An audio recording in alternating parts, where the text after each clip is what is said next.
주 안에서 사랑하는 성도 여러분 안녕하십니까? 오늘은 명화로 보는 묵상 두 번째 시간 은혜를 나누도록 하겠습니다.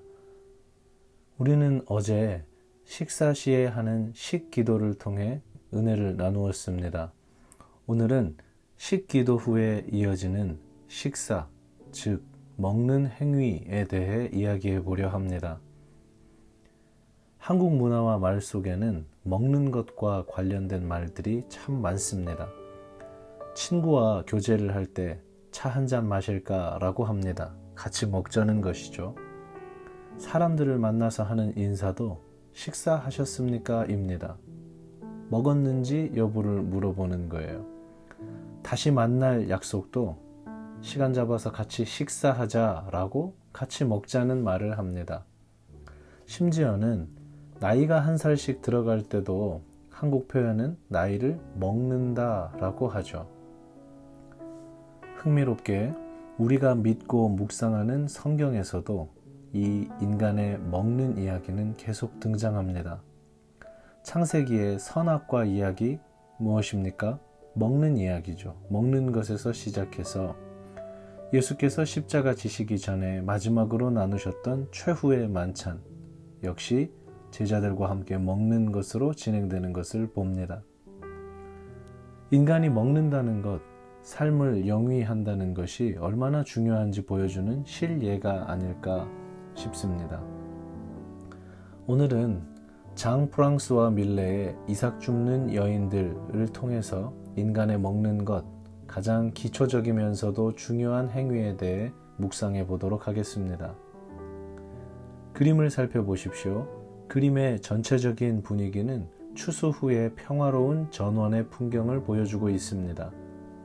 그런데 밀레는 추수한 곡식이나 아름다운 자연 경관이 아니라 그림 앞쪽에 3명의 여인을 배치하며 시선을 주목시키고 있습니다. 3 여인이 이삭을 줍고 있는데요. 가장 왼쪽에 있는 여인은 허리가 아픈 듯 한 손을 허리에 대고 있습니다.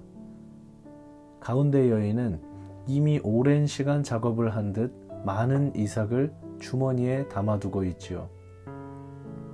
오른쪽에 있는 여인은 오랜 시간의 노동으로 잠시 허리를 펴고 숨을 고르는 듯 보입니다. 밀레는 이 모습을 통해서 가장 왼쪽에서 오른쪽 여인까지 자연스럽게 시선이 이어지게 하면서 연속적이고 반복적인 노동, 이삭을 줍고 있는 여인들을 표현하고자 했던 것입니다. 이제 눈을 들어 그림 뒤쪽의 배경을 바라보십시오. 이미 추수가 되어 넉넉한 곡식들, 오른쪽 가장자리에는 마치 이 모든 걸 관리하는 듯한 지주 혹은 관리자의 모습도 보입니다.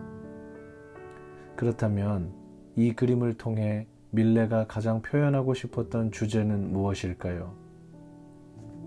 이 작품은 성경 룻기서에서 모티브를 가지고 왔다고 알려져 있습니다. 룻기의 내용은 시어머니 나오미와 자신의 삶을 위해 보아스의 밭에서 양해를 구하고 아침부터 저녁까지 부지런히 이삭을 줍는 룻에 관한 이야기입니다. 룻기 2장 8절에는 이삭을 주우러 다른 밭으로 가지 말며 여기서 떠나지 말고 나의 소녀들과 함께 있으라, 이렇게 보아스의 말이 기록되어 있는데요. 이 은혜와 이 상황들을 밀레는 캔버스에 옮겨 그린 것입니다. 그래서 이 그림의 제목은 추수가 아니라 이삭 줍는 여인들인 것이죠. 이는 밀레의 또 다른 그림인 추수 중의 휴식에서도 잘 드러납니다. 자기가 묵상한 성경의 내용을 그림으로 옮긴 것이죠. 정리해 보겠습니다.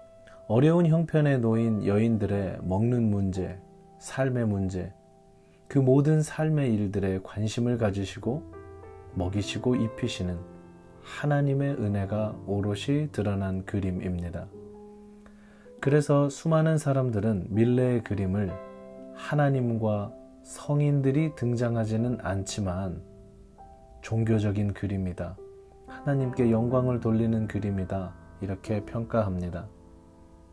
오늘 하루 우리의 상황, 우리의 작은 신음에도 응답하시고 이삭을 주시고 일할 수 있는 공간과 건강을 주셔서 때를 따라 도우시는 하나님을 묵상하십시다.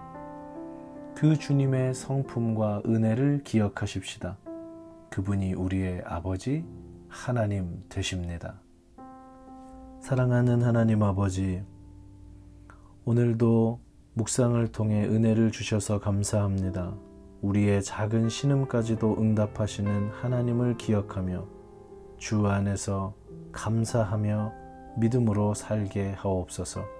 주 예수 그리스도의 이름으로 기도합니다. 아멘.